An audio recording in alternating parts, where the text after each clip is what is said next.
দর্শক শুনুন, চোখের পলকে বাংলাদেশ দখল করবে বাংলাদেশের জামাতি মুসলিমরা।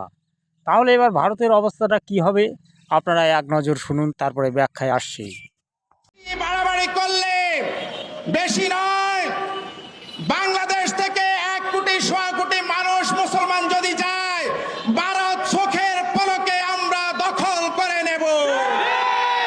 চোখের পলকে ভারত দখল হয়ে যাবে।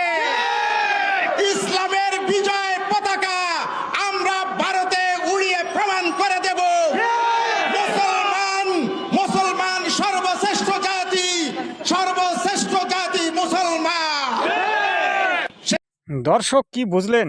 মুসলমান সর্বশ্রেষ্ঠ জাতি, চোখের পলকে ভারতবর্ষ দখল করে নেবে।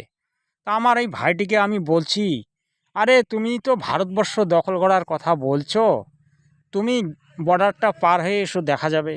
কিন্তু তোমার তো এতটুকু দম নেই। আর তুমি বললে মুসলমান জাতি সর্বশ্রেষ্ঠ জাতি, তোমরা ওই কাটাকাটি মারামারি দাঙ্গা হাঙ্গামার মধ্যে একটু ভালো আছো। তবে তোমরা যে নিকৃষ্ট শ্রেণীর ম্লেচ্ছ জাতি, সেটা কিন্তু সনাতনীরা হাড়ে হাড়ে বুঝে গেছে। তোমাদের মধ্যে না আছে জ্ঞান, না আছে নলেজ, না আছে ভক্তি, না আছে তোমাদের কোনো ক্ষমতা। তোমরা যাকে আল্লাহ বলে মানছো, সনাতনীরা তাকে ভালোভাবেই জানে ওটা একটা শয়তান। শয়তানের পূজা করে কেউ কোনো দিন ওই জান্নাতে যেতে পারেনি, আর যাবেও না।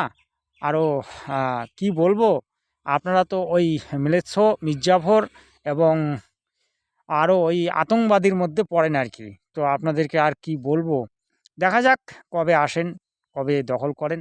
তবে সনাতনীরা চাইলে তোমাদেরকে পেশাব করেই তোমাদের মুখটা বন্ধ করে দেবে, আর পেশাব করেই তোমাদের বাংলাদেশটা ভাসিয়ে দেবে, এটাও সত্য।